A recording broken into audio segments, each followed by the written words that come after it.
In my life, I've heard many horrible words. Of course, some of them were directed at me. You're a single woman, you're a scumbag. But I've yet to hear an insult as bad as the one my brother-in-law used on me. I'm not going to let my brother-in-law's slanderous remarks go unchallenged. My name is Amy Smith. I am 38 years old, single, and working. Why do I have a brother-in-law when I'm not married? That's because I'm engaged. James, my fiancé, is 6 years younger than me. We met through a mutual friend and hit it off right away. I have a very hectic work schedule, and I often have to work on my days off. I met James in the midst of such hard work, and when I am with him, I could relax and spend time together. James is good at cooking and sewing, and a hard worker, all of which I am not. After we moved in together, he did housework and even cleaned my suit for me, which was extremely helpful. I am always sorry. I know you're busy too. I've reserved a table at a nice restaurant for my next day off, so let's have dinner together. It had become a habit for me to treat James to dinner like this, for the hard work he puts in every day, with the money I earn from my hard work. Don't worry about it. I can leave my job on time, and I'm not nearly as busy as you. Most importantly, I do housework because I enjoy it. James always says to me, "How are your family's plans for our upcoming meeting?" We had already met each other's parents shortly after our engagement, but we wanted to throw a dinner party for both families to get to know each other. James has one older brother, while I have two younger siblings. Instead of meeting at the wedding, both families suggested that we get to know each other beforehand. So we decided to bring both families together, parents and siblings included. "I'm sorry, but my brother can't come because of his work," James explained. "I know you're also busy with work, so please accept my apologies." "Your brother is a very talented lawyer, isn't he?" I asked James, who bowed his head. "I wish I could have met him, but if he's busy, then it can't be helped. We can meet at the wedding." In fact, I wasn't too worried, because I thought it was important for the couple and parents to get together, even if the siblings couldn't. My brother can be cold to people, so even if he does come, I'm worried that he might be rude, James said. He appeared tense. On the day of the party, my brother-in-law was, as it turned out, not present. James looked relieved that his brother wasn't there. My brother and sister were both there, and it turned out to be an enjoyable party. My parents-in-law and I had a good time, and my siblings seemed to be like James, which relieved me. It was a fantastic opportunity, and I only wish I had met my brother-in-law. The day came to an end with that in mind. I never imagined that when I met my brother-in-law later, I would think he was such a rude person, and that it was a good thing I didn't meet him at the dinner party. My mother and I were at the university hospital one day. My mother wasn't feeling well, so she was referred to this university hospital for a thorough examination after visiting a clinic near my parents' house. Other than palpitations and dizziness, there was nothing to worry about, but I decided to take my mother to hospital in case anything happened to her before the wedding. My mother, who is in her mid-60s, appears young, but she could be diagnosed with a serious illness at any time. She had worried me by delaying marriage until she was in her 40s, and I felt I owed her for raising my brothers and sisters so well. "Why don't I pay for you to have a thorough checkup, Mom?" I suggested. I had never felt so strongly before. This is what I have been earning money for. I want to assist in situations like this because I can't take time off from my family. Because the test could not be completed in one day, we had to go to the hospital several times. The tragedy occurred during the second of several hospital visits. The university hospital was extremely crowded that day with long lines. My mother and I were waiting for our turn with a cup of hot tea in a space away from the waiting area where we could eat and drink. My phone then rang. It could be a work call.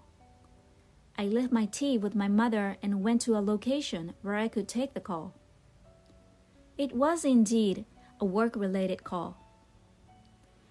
It was a call to check that I was not going to change my surname at work when I joined the family register.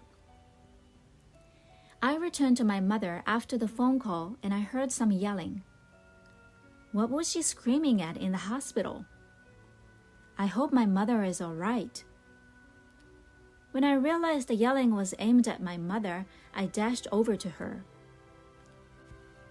My mother rose from her seat and bowed repeatedly to the man in the suit. Who is he?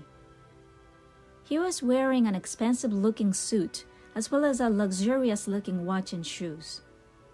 Pullback hair, full of pride. The man who is yelling at my mother looks like a debt collector. He didn't appear to be my mother's friend, so I inquired as to what was going on.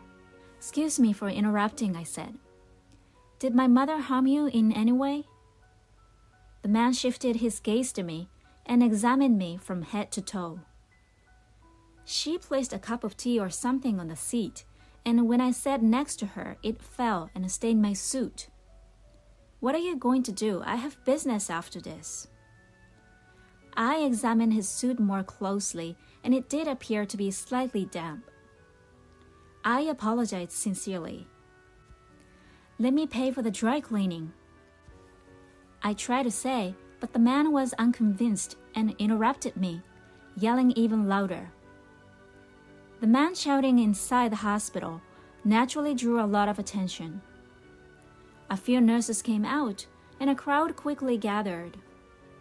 I'll let you off with a cleaning fee, the man said, perhaps realizing that the situation had evolved.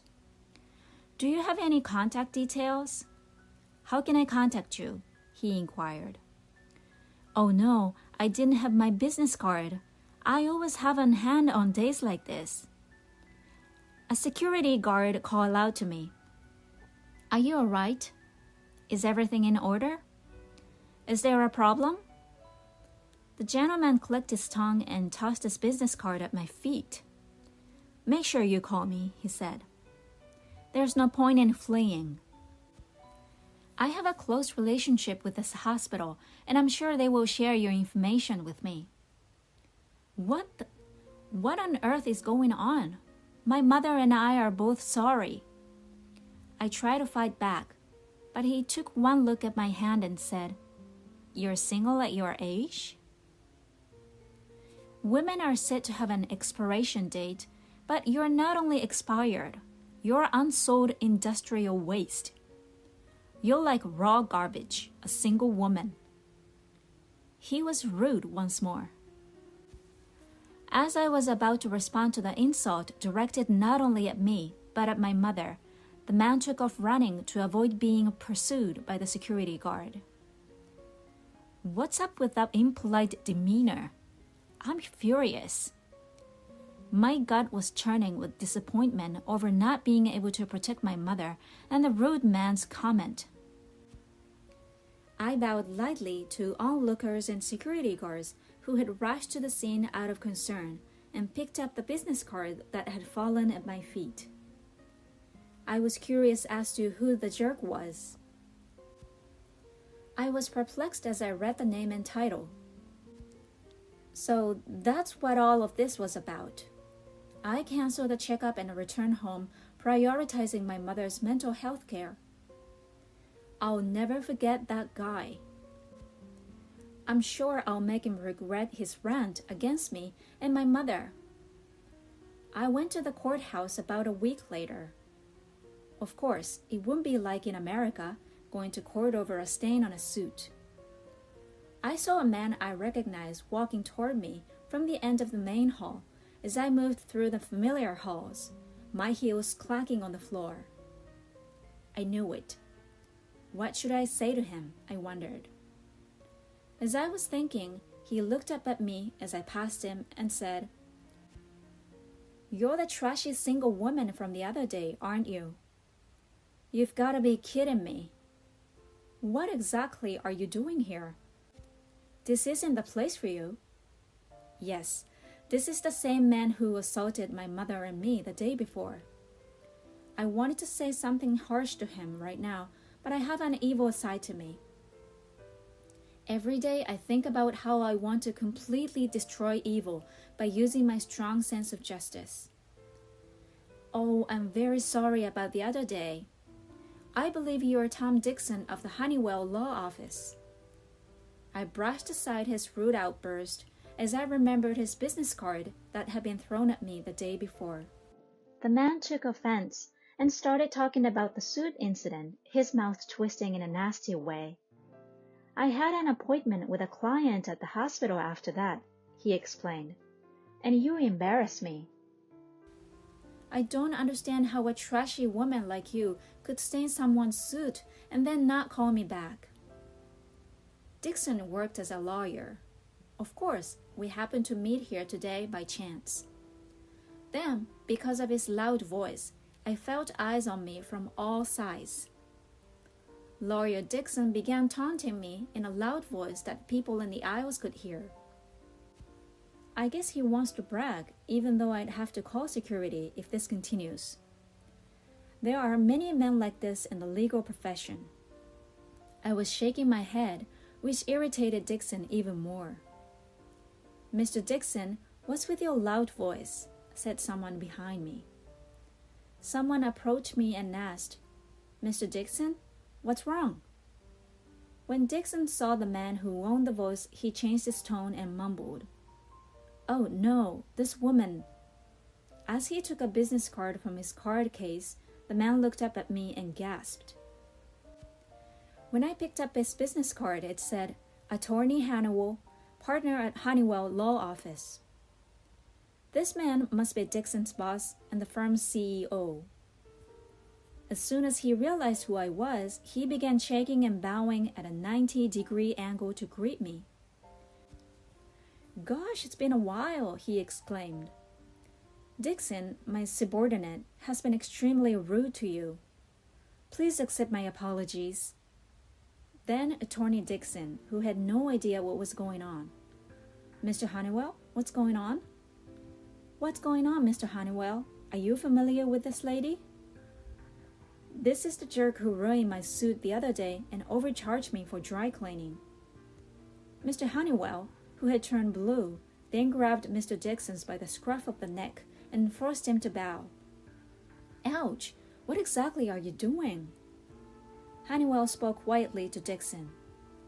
"How dare you, Dixon? This woman is a prosecutor, and she's my former boss, Smith, who always wins every case she takes on." Lawyer Dixon was perplexed. He couldn't believe the single woman he'd called garbage was a prosecutor. "Yes, I am a lawyer. Since I was a child, I have been unable to overlook injustice, and I was torn between becoming a police officer and a lawyer, and I chose the latter.